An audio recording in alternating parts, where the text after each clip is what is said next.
বন্ধু জুয়ার বেটিং সাইডে টাকা লাগায়া একদিনে 20,000 টাকা জিতছি। ইসি রে টাকাটা পইরা গেল গা। কেমনে? আরে আমার হাতে টাকা আসলো, আমার মনে আসলো না, আমি হাতে এমন করছি পইরা গেছে গা। কয় টাকা? 50 টাকা। আচ্ছা চল, যা হওয়ার হইছে জায়গা। ওই বেটা টাকা উঠাইবি না? আরে 50 টাকা, এই 50 টাকার লেগে কি গাড়া নিমা টাকা উঠাউনি? ওই বেটা টাকাটা বাইসা দূরে যেতেছে গা। হের লেগে তো কইছি এটা আর নেওয়া যাইবো না, এটা দূরে যেতেছে গা। 50 টাকা কয় নেওয়া যাবো না কিনলে গা। কি রে তুই 50 টাকার লেগে দিন নেমে যেতেছুত গা? কি লাগাই দিছস তুই 50 টাকার লেগে? বেটা গাড়া নেমে গেছত গা। টাকাটা আর টুইলে ডুববা যেত গা। ডুববা তো গেছিল গা। ওঠ বেটা, তুই কি গন্ডার নাকি ছাগল নাকি মহিষ নাকি গরু যে তুই গাড়া নেমে গেলি গা? টাকাটা আর একটা মিনিট থাকলে ডুববা যেত গা। এলো 50 টাকা।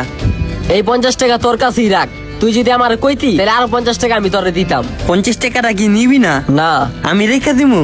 যা তুই রাখা দে। তুই তো 50 টাকার মূল্য বুঝলি না। কোচু বুঝবো এই টাকার মূল্য? 50 টাকার আবার কি এর মূল্য? 50 টাকার যে কত মূল্য এটা তো তুই বুঝতেছস না, কিন্তু এই 50 টাকারও মূল্য আছে। আমার লগে এই 50 টাকার লেগে যা হইছে তা আমার টাকার শিক্ষা দিয়া গেছে যে 1 টাকারও মূল্য আছে বিপদে পড়লে। তোর লগে কি হইছে, কি হইছে ক?